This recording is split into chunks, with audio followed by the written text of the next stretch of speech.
ان سے صرف گناہ صغائر معاف ہوتے ہیں، گناہ کبائر معاف نہیں ہوتے۔ گناہ کبائر توبہ سے معاف ہوتے، اس میں بھی دو صورت ہے۔ اگر حقوق اللہ سے متعلق ہے تو توبہ کر لو، اللہ معاف کر دے گا، لیکن حقوق العباد سے اگر متعلق ہے توبہ کرتے رہ جاؤ، اللہ معاف نہیں کرے گا جب تک بندہ معاف نہ کر دے یا بندہ اپنا حق نہ اٹھائے۔ بات آ گئی۔ آج تو توبہ توبہ کیا کہتا ہے، توبہ توبہ توبہ توبہ توبہ، کیا توبہ کا انداز ہے یار، توبہ کو توبہ بنا دیا۔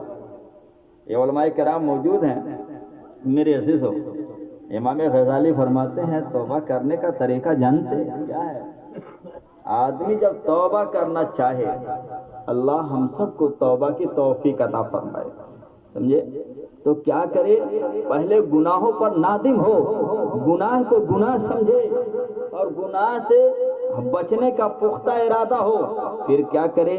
نئے کپڑے سلوائے، بولو نئے کپڑے سلوائے، نہیں نئے کپڑے ہیں تو وہی پرانے دھل کر کے پہن لے، آبادی سے باہر نکل جائے اور مٹی پر اپنے سر کو رکھ دے، سردی کی حالت میں سر کو رکھ دے اور روتا رہے، اس کی آنکھوں سے نکلے ہوئے آنسو اتنے ہو جائیں کہ جہاں وہ سر کو رکھا ہے وہاں وہ زمین گیلی ہو جائے، کیچڑ بن جائے، اس میں کبھی اپنے داہنے رخسار کو رگڑتا نظر آئے، کبھی بائیں رخسار کو رگڑتا نظر آئے، اے مولا مجھے معاف کر دے، تیرا بھاگا ہوا بندہ تیری بارگاہ میں حاضر ہو گیا ہے، تیرا نافرمان بندہ تیری بارگاہ میں حاضر ہو گیا ہے، مولا تو نہیں معاف کرے گا تو پھر کس دروازے پر تیرا یہ بندہ جائے گا؟ مولا تم ہمیں معاف کر دے، مولا تو ہمیں معاف کر دے، معبود تو ہمیں معاف کر دے۔ علماء فرماتے ہیں انسان اس طریقے سے توبہ کر لے، اللہ اس کے پہاڑ پر گناہوں کو منٹوں میں معاف کر دے۔ بات آ گئی۔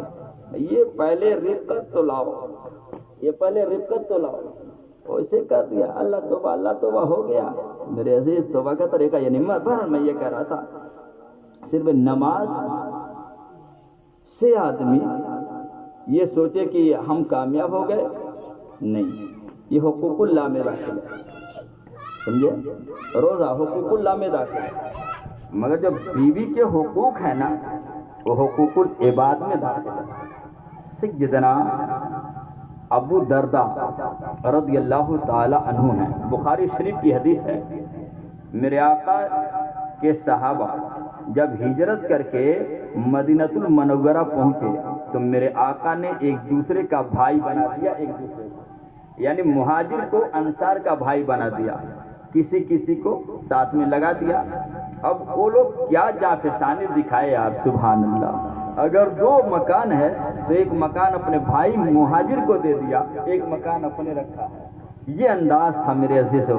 اور جانتے سرکار خود ہی رکے تھے حضرت ابو ایوب انصاری کے یہاں۔ کسی شاعر نے کہا ہے ابھی تک آ رہی ہے آمد سرکار کی خوشبو، ابھی تک آ رہی ہے آمد سرکار کی خوشبو، ابو ایوب انصاری تیرے گھر سے آ گیا، ابو ایوب انصاری تیرے گھر سے آگن سے۔ تو میرے آقا نے حضرت سلمان فارسی کو ابو درداء کا بھائی بنا دیا، سمجھے؟ سلمان فارسی کو یہی ہیں امت محمدیہ میں جن کو 360 سال کی عمر ملی ہے، سمجھے؟ ان کو بھائی بنا دیا کس کا؟ ابو درداء کا۔ تو ابھی پردے کا حکم نازل نہیں ہوا تھا تو کسی عورت کو دیکھنا ناجائز و حرام نہیں تھا حضرت، یہ حکم بھی نہیں آیا تھا۔ تو حضرت ابو درداء کی بیوی پر سلمان کی نظر پڑ گئی، دیکھا تو کیسی تھی وہ بیوی؟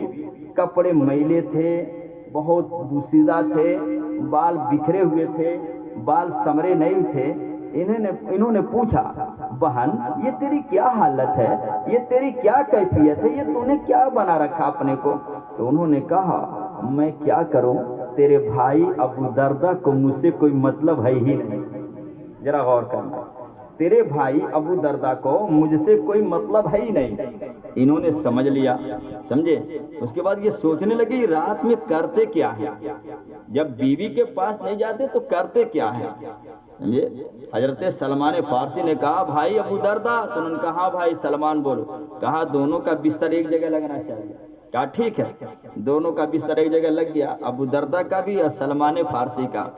رات کا وقت ہوا تو ابو دردہ اٹھے بستر سے، سلمان فارسی تاک میں لگے تھے، کہے ہاں بھائی کہاں؟ کہے نماز کے لیے، کہے سو ابھی نماز کا وقت نہیں ہوا، سو ابھی نماز کا وقت نہیں ہوا ہے۔ پھر ابو دردہ کو احساس ہوا کہ یہ سو گئے ہیں، تھوڑی دیر کے بعد پھر اٹھے تو سلمان فارسی بھی اسی تاک میں لگے تھے۔ انہیں کہا کہاں بھائی؟ کہا نماز کے لیے، کہا سو ابھی ٹائم نہیں ہوا ہے۔ ایسے ہی ہوتا رہا، آج کا دور ہوتا تو کہتا یہ دیکھیے ہمارے گھر مالک یہ بن گیا، بولو کہتا کہ نہیں کہتا؟ ہمارا گھر، ہم نے اس کو رہنے کے لیے جگہ دی ہے، ہم نے پناہ دی ہے، یہ ہمارا مالک نظر آ رہا ہے۔ مگر کیا انداز تھا صحابہ کرام کا میرے عزیزو، انہوں نے کچھ نہیں کہا۔ اچھا جب فجر کا وقت ہوا نا تو حضرت سلمان فارسی نے کہا بھائی ابو دردہ جلدی اٹھو اور جاؤ پانی کا انتظام کرو، نماز کا وقت ہو گیا ہے، نماز پڑھی جائے۔ نماز پڑھ لیے، اس کے بعد ابو دردہ سرکار کی بارگاہ میں حاضر ہوئے، یا رسول اللہ آپ نے میرا ایسا بھائی بنا دیا ہے، ایسے آدمی کو میرا بھائی بنا دیا ہے، ایسے آدمی کو میرے گھر آپ نے کر دیا ہے جس نے رات میں مجھے نماز پڑھنے نہیں دیا ہے، رات میں مجھے عبادت کرنے نہیں دیا ہے، رات میں اس نے بندگی کرنے نہیں دیا ہے۔ میرے آقا صلی اللہ علیہ وسلم نے اتنا سننے کے بعد حضرت سلمان فارسی کو بلایا، سلمان یہ ابو دردہ کیا کہہ رہے ہیں؟ سلمان فارسی نے کہا یا رسول اللہ ابو دردہ جو کہہ رہے ہیں صحیح کہہ رہے ہیں، میرے آقا میں نے ان کی بیوی کو دیکھا، ان کی بیوی کی حالت پوشیدہ تھے، میں نے ان سے پوچھا، ان کی بیوی نے بتایا کہ ان کو مجھ سے کوئی مطلب نہیں ہے۔ میرے آقا کیا یہ صرف نمازی کے لیے دنیا میں آئے ہیں؟ میرے آقا صرف یہ نماز پڑھنے کے لیے آئے ہیں؟ میرے آقا نے کہا اے ابو دردہ سلمان نے صحیح کہا ہے، ان لنفسک علی کا حقا، ان لجریک علی کا حقا، ان لعینک علی کا حقا، فات کل ذی حق حقا۔ اے ابو دردہ تیرے اوپر تیری بیوی کا بھی حق ہے، تیرے اوپر تیری آنکھوں کا بھی حق ہے، تیرے اوپر تیرے نفس کا بھی حق ہے، تیرے اوپر تیرے گھر والوں کا بھی حق ہے۔ اے ابو دردہ سب کا حق ادا کر کے نماز ادا کرو گے، وہی عبادت ہوگی، وہی عبادت قابل قبول ہوگی۔ میرے عزیز اس سے سمجھ میں آ گیا نماز وہی قابل قبول ہے جو حقوق العباد کو ادا کر کے ادا کی جائے، ورنہ میرے عزیز بخاری شریف کی روایت اور سماعت کرو، درود پاک پڑھو، اللہم صلی علی سیدنا مولانا محمد معدن الجود والکرم والہ وبارک وسلم، صلاۃ و سلام علیک یا رسول اللہ صلی اللہ تعالی علیہ وسلم۔ میرے آقا تشریف فرما ہے، سبحان اللہ، آقا کی بارگاہ میں صحابہ کرام ہیں، کیا انداز ہوگا بیٹھنے کا؟ ہمارا دل تو یہ کہتا ہے آقا صحابہ کرام کے درمیان ایسے چمک رہے ہوں گے جیسے چاند ستاروں میں چمکا کرتا ہے، جیسے چاند ستاروں میں چمکتا ہے ایسے آقا صحابہ میں چمک رہے ہوں گے، اس لیے کہ میرے آقا فرماتے ہیں اصحابی کالنجوم، میرے صحابہ ستارے کے مانند ہیں۔ تو جب صحابہ ستارے تو مصطفیٰ تو آسمان نبوت کے آفتاب ہیں، ماہتاب ہیں، میرے آقا ایسے ہی چمک رہے ہیں۔ اتنے میں میرے آقا نے فرمایا اے صحابہ حل تعلموا مل مفلس، صحابہ جانتے ہو مفلس کون انسان ہے؟ صحابہ کرام نے کہا، بخاری شریف کی بھی حدیث ہے، صحابہ کرام نے عرض کیا یا رسول اللہ ہمیں معلوم ہے مفلس کون انسان ہے، المفلس من امتی، المفلس من لا درہم ولا متاع لہ، مفلس وہ انسان ہے جس کے پاس مال نہ ہو، جس کے پاس دولت نہ ہو، جس کے پاس ثروت نہ ہو، جس کے پاس جائیداد نہ ہو، وہی مفلس ہے۔ میرے آقا نے فرمایا نہیں نہیں، المفلس من امتی من یاتی یوم القیامہ بصیام وصلاۃ وزکاۃ، میری امت میں مفلس وہ انسان ہے جو میدان محشر میں آئے تو نماز کا ثواب لے کر کے آئے، روزے کا ثواب لے کر کے آئے، حج کا ثواب لے کر آئے، زکات کا ثواب لے کر آئے، مگر وہ انسان بھی آئے جس کو کبھی اس نے گالی دیا ہو، وہ انسان بھی آئے جس کو کبھی اس نے مارا ہو، وہ انسان بھی آئے جس کا یہ حق دبا لیا ہو، تو اللہ فرمائے گا جن کا حق دبا کے مارا ہے ان کے درمیان اس کی نیکیوں کو بانٹ دیا جائے، نیکیاں بانٹ دی جائیں گی، پھر بھی حق چاہنے والوں کا حق پورا نہ ہوگا، اللہ فرمائے گا جن کا حق دبا کے مارا ہے ان کے گناہوں کو اس کے سر پہ لاد دیا جائے، گناہ لاد دیے جائیں گے، فَطُرِحَ فِي النَّارِ، پھر جہنم میں ڈال دیا۔ میرے عزیزو غور کرنا، نماز اس نے پڑھا مگر کوئی فائدہ نہ پا سکا، روزہ اس نے رکھا مگر کوئی فائدہ نہ پا سکا، حج اس نے کیا مگر کوئی فائدہ نہ پا سکا، زکوٰۃ اس نے دی مگر کوئی فائدہ نہ پا سکا۔ وجہ صرف یہ تھی کہ حقوق العباد ادا نہ کیا تھا۔ میرے عزیز، نماز وہی نماز ہے، عبادت وہی عبادت ہے، ریاضت وہی ریاضت ہے، بندگی وہی بندگی ہے جو حقوق العباد ادا کر کے کی جائے۔ میرے عزیزو، ایک مرد اگر صحیح معنوں میں اللہ کے قریب ہونا چاہتا ہے، اللہ کا نیک بندہ ہونا چاہتا ہے، اللہ کا مخصوص بندہ ہونا چاہتا ہے، اس کے لیے ضروری ہے وہ انسان جہاں نماز کی پابندی کرے، جہاں روزہ رکھے، جہاں مال ہونے پہ زکوٰۃ دے، استطاعت پر حج کرے، وہ انسان کے لیے ضروری ہے باپ کا بھی احترام کرے، ماں کی بھی خدمت کرے، بیوی کے بھی حقوق ادا کرے، بہنوں کے حقوق ادا کرے، اور حقوق اللہ اور حقوق العباد ادا کرے۔ وہ انسان دنیا میں بھی کامیاب رہے گا، آخرت میں بھی کامیاب رہے گا۔ میرے عزیز، الرجال قوامون علی النساء، مرد عورتوں پر حاکم ہیں۔ غور کرنا، یہ مولانا عبداللہ صاحب کا لڑکا کل دولہا بنے گا، ہے نا؟ کیا بات رہی یار، سمجھے؟ 2-3 منٹ اور کہہ دیں، ہاں بھیا ہو جائے گا 7:30۔ دولہا بنے گا، بڑا جلدی کہہ دیا دولہا بنے گا، مگر کتنے ذمہ داریاں ہیں کبھی غور کیا؟ جیسے قبل تو کہا، نفقہ بھی واجب ہو گیا، سکنا بھی واجب ہو گیا، خرچہ بھی واجب ہو گیا، اور بیوی کی پوری حفاظت کی ذمہ داری عائد ہو گئی، سمجھے؟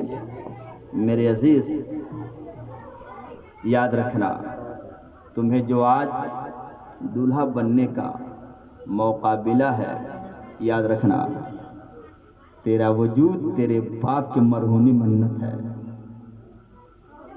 تیرے باپ کی محنت اس میں شامل ہے، تیرے باپ کا خون اس میں شامل ہے۔ جہاں تیری زندگی، جہاں تیری جوانی میں تیری ماں کے دودھ کا دخل ہے، وہیں تیرے باپ کے خون کا دخل ہے۔ اس لیے تم ہمیشہ اپنی نظر کو اٹھانا، مولانا عبداللہ کو ایک بوجھ نہ سمجھنا، بلکہ جنت کا دروازہ تصور کرنا۔ جب کبھی ماں پر نظر ڈالنا تو اسے تم ایک ناقص العقل عورت تصور نہ کرنا، بلکہ یہ سمجھنا اس کے قدموں کے نیچے تیری جنت سجی ہوئی ہے۔ یعنی تم دیکھنا کہیں ایسا نہ ہو بیوی کی محبت میں کہیں باپ کو برا نہ کہہ دینا، بیوی کی محبت میں کہیں ماں کے احترام کو پامال نہ کر دینا۔ باپ کا احترام کرنا، ماں کا احترام کرنا، باپ کی خدمت کرنا، ماں کے حقوق کو ادا کر کے اور بیوی سے محبت کرنا، انشاءاللہ تیرے زندگی میں انقلاب برپا ہو جائے گا۔ دنیا میں بھی تو کامیاب رہے گا، آخرت میں بھی تو کامیاب رہے گا۔ یہی میری نصیحت ہے عزیز مولانا نور الہدیٰ۔ پہلے تجھ کو مولانا بنایا مولانا عبداللہ نے، پھر تجھ کو دولہا بنائیں گے کل، سمجھے؟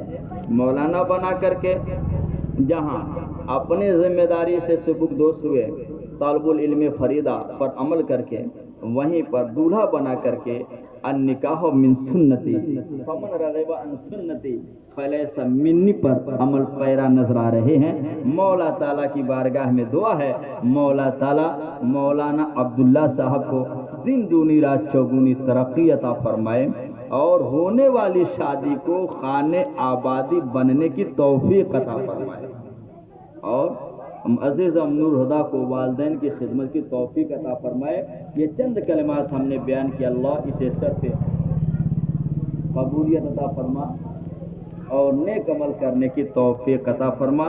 السلام علیکم ورحمۃ اللہ وبرکاتہ۔ اب آپ پڑھوائیے، نہ پڑھوائیے۔ ان سے صرف گناہ صغائر معاف ہوتے ہیں، گناہ کبائر معاف نہیں ہوتے۔ گناہ کبائر توبہ سے معاف ہوتے، اس میں بھی 2 صورتیں ہیں۔ اگر حقوق اللہ سے متعلق ہے تو توبہ کر لو، اللہ معاف کر دے گا، لیکن حقوق العباد سے اگر متعلق ہے توبہ کرتے رہ جاؤ، اللہ معاف نہیں کرے گا جب تک بندہ معاف نہ کر دے یا بندہ اپنا حق نہ وصول۔ بات آ گئی۔ آج تو توبہ توبہ کیا کہتا ہے، توبہ توبہ توبہ توبہ توبہ، کیا توبہ کا انداز ہے یار، توبہ کو توبہ بنا دیا۔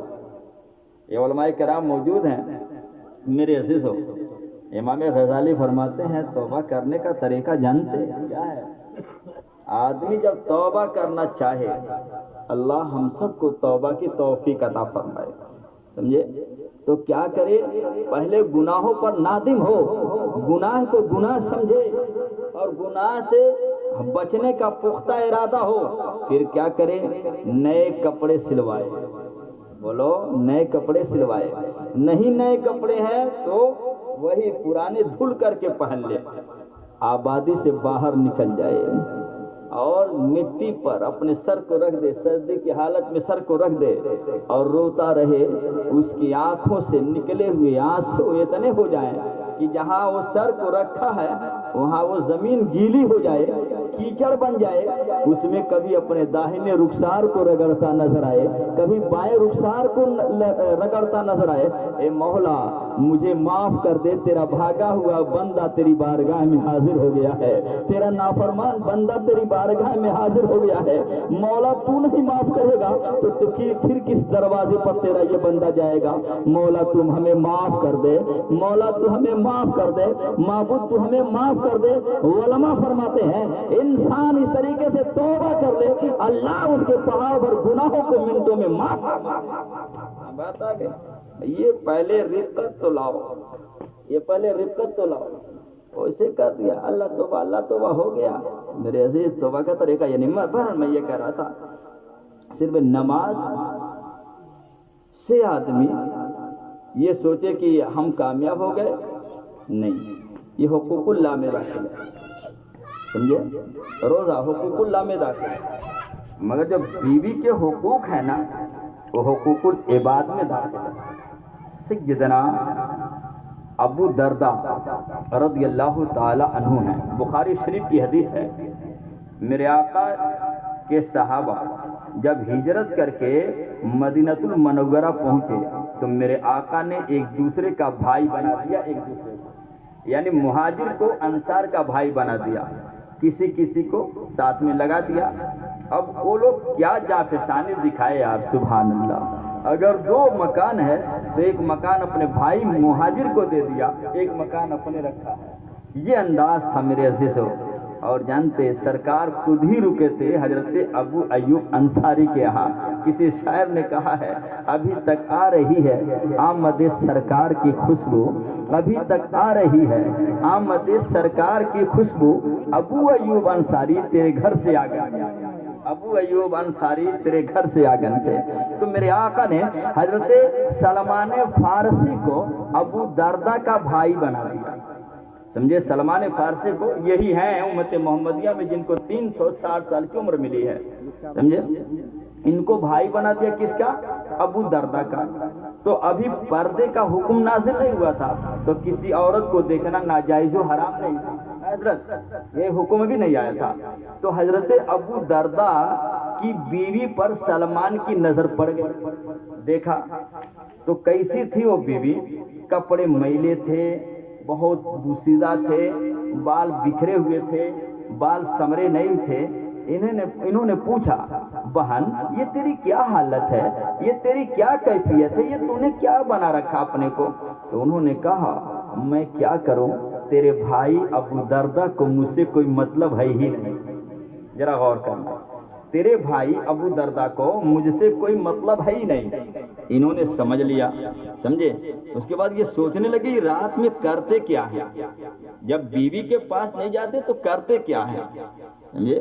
حضرت سلمان فارسی نے کہا بھائی ابو درداء، تو انہوں نے کہا ہاں بھائی سلمان بولو، کہا دونوں کا بستر ایک جگہ لگنا چاہیے، کہا ٹھیک ہے، دونوں کا بستر ایک جگہ لگ گیا، ابو درداء کا بھی اور سلمان فارسی کا۔ رات کا وقت ہوا تو ابو درداء اٹھے بستر سے، سلمان فارسی تاک میں لگے تھے، کہ ہاں بھائی کہاں؟ کہ نماز کے لیے، کہ سو ابھی نماز کا وقت نہیں ہوا، سو ابھی نماز کا وقت نہیں ہوا ہے۔ پھر ابو دردہ کو احساس ہوا کہ یہ سو گئے ہیں، تھوڑی دیر کے بعد پھر اٹھے تو سلمان فارسی بھی اسی طاق میں لگے تھے. انہیں کہا کہاں بھائی، کیا نماز کے لیے؟ کہا سو بھی ٹائم نہیں ہوا ہے. ایسے ہی ہوتا رہا. آج کا دور ہوتا تو کہتا یہ دیکھیے ہمارے گھر مالک یہ بن گیا. بولو کہتا کہ نہیں کہتا؟ ہمارا گھر ہم نے اس کو رہنے کے لیے جگہ دی ہے، ہم نے پناہ دی ہے، یہ ہمارا مالک نظر آ رہا ہے. مگر کیا انداز تھا صحابہ کرام کا میرے عزیز ہو، انہوں نے کچھ نہیں کہا. اچھا جب فجر کا وقت ہوا نا تو حضرت سلمان فارسی نے کہا بھائی ابو دردہ جلدی اٹھو اور جاؤ پانی کا انتظام کرو، نماز کا وقت ہو گیا ہے، نماز پڑھی جائے. نماز پڑھ لیے. اس کے بعد ابو دردہ سرکار کی بارگاہ میں حاضر ہوئے. یا رسول اللہ، آپ نے میرا ایسا بھائی بنا دیا ہے، ایسے آدمی کو میرا بھائی بنا دیا ہے، ایسے آدمی کو میرے گھر آپ نے کر دیا ہے جس نے رات میں مجھے نماز پڑھنے نہیں دیا ہے، رات میں مجھے عبادت کرنے نہیں دیا ہے، رات میں اس نے بندگی کرنے نہیں دیا ہے. میرے آقا صلی اللہ علیہ وسلم نے اتنا سننے کے بعد حضرت سلمان فارسی کو بلایا. سلمان، یہ ابو دردہ کیا کہہ رہے ہیں؟ سلمان فارسی نے کہا یا رسول اللہ، ابو دردہ جو کہہ رہے ہیں صحیح کہہ رہے ہیں. میرے آقا، میں نے ان کی بیوی کو دیکھا، ان کی بیوی کی حالت پوشیدہ تھے. میں نے ان سے پوچھا، ان کی بیوی نے بتایا کہ ان کو مجھ سے کوئی مطلب نہیں ہے. میرے آقا، کیا یہ صرف نماز ہی کے لیے دنیا میں آئے ہیں؟ میرے آقا صرف یہ نماز پڑھنے کے لیے آئے ہیں؟ میرے آقا نے کہا اے ابو دردہ، سلمان نے صحیح کہا ہے. ان لنفسک علی کا حقا، ان لجوریک علی کا حقا، ان لعینک علی کا حقا، فات کل ذی حق حقا. اے ابو دردہ، تیرے اوپر تیری بیوی کا بھی حق ہے، تیرے اوپر تیری آنکھوں کا بھی حق ہے، تیرے اوپر تیرے نفس کا بھی حق ہے، تیرے اوپر تیرے گھر والوں کا بھی حق ہے. اے ابو دردہ، سب کا حق ادا کر کے نماز ادا کرو گے، وہی عبادت ہوگی، وہی عبادت قابل قبول ہوگی.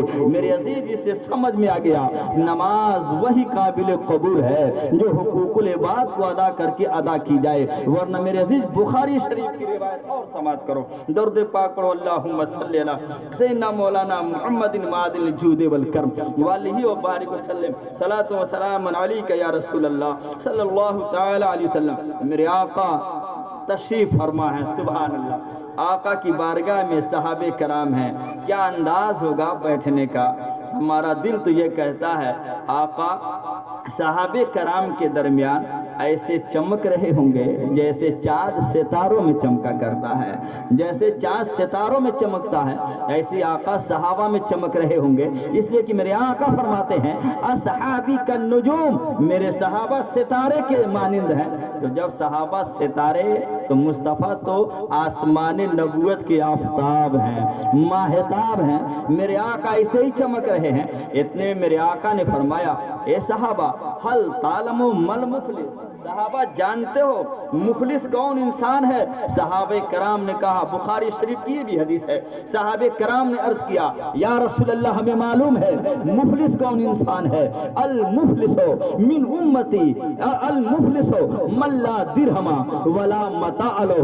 مفلس وہ انسان ہے جس کے پاس مال نہ ہو، جس کے پاس دولت نہ ہو، جس کے پاس ثروت نہ ہو، جس کے پاس جائیداد نہ ہو، وہی مفلس ہے. میرے آقا نے فرمایا نہیں، المفلس من امتی من یاتی یوم القیامہ بصیام وصلاۃ وزکات. میری امت میں مفلس وہ انسان ہے جو میدان محشر میں آئے تو نماز کا ثواب لے کر کے آئے، روزے کا ثواب لے کر کے آئے، حج کا ثواب لے کر آئے، زکات کا ثواب لے کر آئے. مگر وہ انسان بھی آئے جس کو کبھی اس نے گالی دیا ہو، وہ انسان بھی آئے جس کو کبھی اس نے مارا ہو، وہ انسان بھی آئے جس کا یہ حق دبا لیا ہو. تو اللہ فرمائے گا جن کا حق دبا کے مارا ہے ان کے درمیان اس کی نیکیوں کو بانٹ دیا جائے، نیکیاں بانٹ دی جائیں گے. پھر بھی حق چاہنے والوں کا حق پورا نہ ہوگا. اللہ فرمائے گا جن کا حق دبا کے مارا ہے ان کے گناہوں کو اس کے سر پہ لاد دیا جائے، گناہ لاد دیے جائیں گے. فَطُرِحَ فِي النَّارِ، پھر جہنم میں ڈال دیا.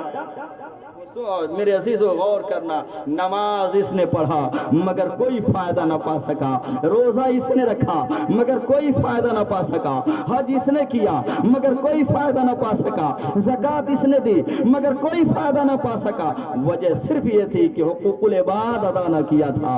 میرے عزیز، نماز وہی نماز ہے، عبادت وہی عبادت ہے، ریاضت وہی ریاضت ہے، بندگی وہی بندگی ہے جو حقوق العباد ادا کر کے کی جائے۔ میرے عزیزو، ایک مرد اگر صحیح معنوں میں اللہ کے قریب ہونا چاہتا ہے، اللہ کا نیک بندہ ہونا چاہتا ہے، اللہ کا مخصوص بندہ ہونا چاہتا ہے، اس کے لیے ضروری ہے وہ انسان جہاں نماز کی پابندی کرے، جہاں روزہ رکھے، جہاں مال ہونے پہ زکوٰۃ دے، استطاعت پر حج کرے، وہ انسان کے لیے ضروری ہے باپ کا بھی احترام کرے، ماں کی بھی خدمت کرے، بیوی کے بھی حقوق ادا کرے، بہنوں کے حقوق ادا کرے، اور حقوق اللہ اور حقوق العباد ادا کرے۔ وہ انسان دنیا میں بھی کامیاب رہے گا، آخرت میں بھی کامیاب رہے گا۔ میرے عزیز، الرجال قوامون علی النساء، مرد عورتوں پر حاکم ہیں۔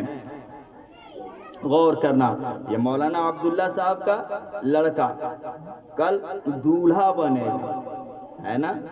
کیا بات رہی یار، سمجھے؟ 2-3 منٹ اور کہہ دیں، ہاں بھیا ہو جائے گا 7:30۔ دولہا بنے گا، بڑا جلدی کہہ دیا دولہا بنے گا، مگر کتنے ذمہ داریاں ہیں کہ بھی غور کیا۔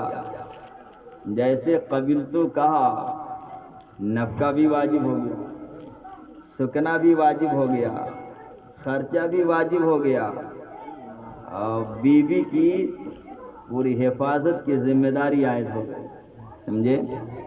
میرے عزیز، یاد رکھنا، تمہیں جو آج دولہا بننے کا موقع ملا ہے، یاد رکھنا تیرا وجود تیرے باپ کی مرہونی منت ہے،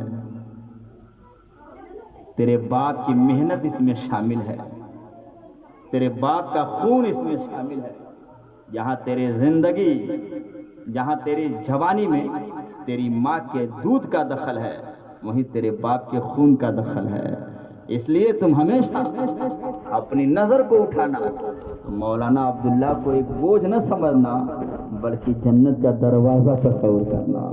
جب کبھی ماں پر نظر ڈالنا تو اسے تم ایک ناقص العقل عورت تصور نہ کرنا، بلکہ یہ سمجھنا اس کے قدموں کے نیچے تیری جنت سجی ہوئی ہے۔ یعنی تم دیکھنا کہیں ایسا نہ ہو بیوی کی محبت میں کہیں باپ کو برا نہ کہہ دینا، بیوی کی محبت میں کہیں ماں کے احترام کو پامال نہ کر دینا، باپ کا احترام کرنا، ماں کا احترام کرنا، باپ کی خدمت کرنا، ماں کے حقوق کو ادا کر کے اور بیوی سے محبت کرنا، انشاءاللہ تیری زندگی میں انقلاب برپا ہو جائے گا۔ دنیا میں بھی تو کامیاب رہے گا، آخرت میں بھی تو کامیاب رہے گا۔ یہی میری نصیحت ہے عزیزم مولانا نور الہدیٰ۔ پہلے تجھ کو مولانا بنایا مولانا عبداللہ نے، پھر تجھ کو دولہا بنائیں گے کل، سمجھے؟ مولانا بنا کر کے جہاں اپنے ذمہ داری سے سبکدوش ہوئے، طالب العلم فریدہ پر عمل کر کے، وہیں پر دولہا بنا کر کے النکاح من سنتی فمن رغب عن سنتی فلیس منی پر عمل پیرا نظر آ رہے ہیں۔ مولا تعالیٰ کی بارگاہ میں دعا ہے، مولا